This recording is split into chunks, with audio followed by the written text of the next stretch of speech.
Good afternoon. I am Dr. Alfred Johnson.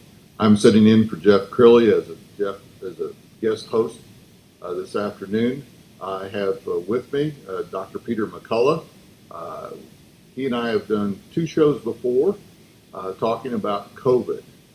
Today, we want to address some of the main issues that are concerning people, the public, on how to handle COVID, uh, what the current status is on vaccines, treatment of long haulers, and most of all, how to treat those people who are coming down with COVID at this point. We have the Delta variant. It is appears to be running fairly rampant in the Dallas area and around the world. Dr. McCullough has been on an email group with people from around the world, talked to many radio TV stations. We're so happy to have him today.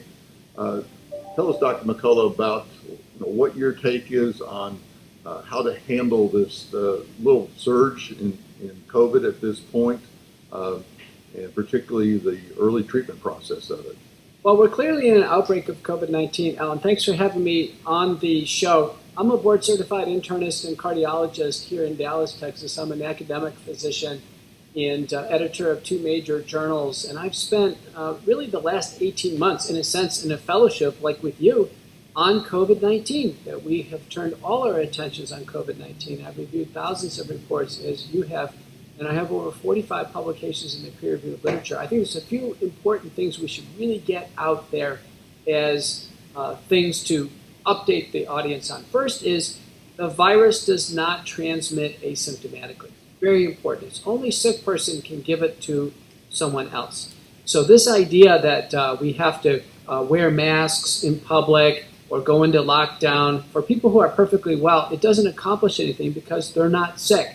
What we need to have in our schools, in our workplace, and elsewhere is policies when we do have a sick child or a sick worker or teacher to get them out and get them into quarantine, and we need flexible work policies there. But the virus does not transmit asymptomatically. Even the World Health Organization, as of June 25th, says no more asymptomatic testing. So there used to be people doing nasal swabs in airports and in government buildings and in schools. That's gone. In fact, none of these tests are FDA cleared to be used for asymptomatic testing because it doesn't spread asymptomatically. What we're really after now is acutely sick people. What we know is going on in the United States by the CDC data is that we are in an outbreak of what's called Delta. Delta is a mutated form of SARS-CoV-2, the virus. It's the most heavily mutated form, about 7 mutations in the spike protein. And in the UK variant technical briefing they came on August 6th, they've indicated 20 more additional mutations in Delta, little point mutations, meaning the Delta virus has changed its configuration where it's no longer stopped by the vaccines. That's probably the biggest news, is the vaccines now are ineffective against the Delta variant of SARS-CoV-2 and early treatments needed.